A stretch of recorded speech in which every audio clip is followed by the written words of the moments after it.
Mallanna series లో ఇది day 5. ఈ రోజు అయితే మార్నింగ్ 5కి లేచి బెడ్ చదివేసుకున్నా. ఈ పూజలో ప్రధాన నియమం అయితే నాన్ వెజ్ అస్సలు తినకూడదు. ఇక మస్తు రోజులకు అయితే పుషప్స్ ట్రై చేసిన 15 వచ్చినుండే. అలా కాసేపు వీడియో తీసుకొని స్నానం చేసి అయితే పూజకి రెడీ అయిపోయినా. కాస్త ముందు కనబడుంటే కాడు మల్లయ్యా ఆస్తిపత్తులన్నీ. అలా టెర్రస్ పైనకి వెళ్ళి సూర్యునికి అయితే నమస్కారం చేసి ఈరోజు ఒక శ్లోకం అయితే నేర్చుకున్నా, వినండి. ఓం భాస్కరాయ విద్మహే మహోత్తేజాయ ధీమహి తన్నో సూర్య ప్రచోదయాత్. ఈ శ్లోకం యొక్క భావం ఏంటి అంటే మనం అడుగుతున్నాం అన్నమాట. ఓ ప్రకాశవంతమైన సూర్యుడా, మహా తేజస్సు కలిగిన భాస్కరుడా, మా యొక్క బుద్ధిని మనసును సరైన బాటలో నడిపించి మాకు మంచి జ్ఞానాన్ని శక్తిని ప్రసాదించమని సూర్యదేవుని కోరుకుంటున్నాం. కాసేపు అలా బయట తిరిగేసి అయితే వచ్చిన. ఇక మన మల్లన్న స్వామి స్టోరీ అయితే కంటిన్యూ చేసేద్దాం.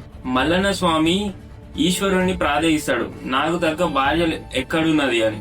అప్పుడు ఈశ్వరుడు ఇలా చెప్తాడు, నువ్వు పూర్వజన్మలో మనవాడిన రత్నంగి పద్మాలదేవి వాళ్ళే బలిజ మేడాలమ్మ గొల్ల కేతమ్మగా మళ్ళీ పునర్జన్మ పొందుతారు. ఆ జాడ నీకు ఎలా తెలవాలంటే ఎల్లవ్వ దగ్గరికి పోయి అడుగు, నీకు పూర్తి సమాచారం ఇస్తుంది అని ఈశ్వరుడు మల్లన్న స్వామితో చెప్తాడు.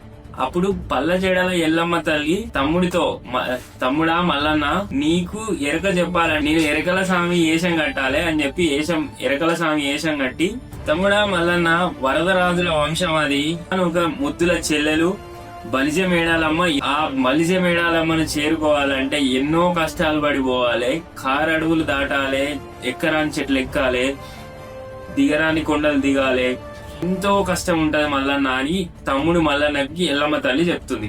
ఇవన్నీ చెప్పిన ఎల్లక్క తమ్మునికి దీవెనలు ఇచ్చి, నువ్వు ఎలాగైనా మేడాలమ్మను పెళ్లాడాలి, చక్కగా సరిజోడైతది మేడాలమ్మ అని చెప్పి ఆశీర్వచనం ఇచ్చేసి ఎల్లమ్మ అయితే బయలుదేరిపోతుంది.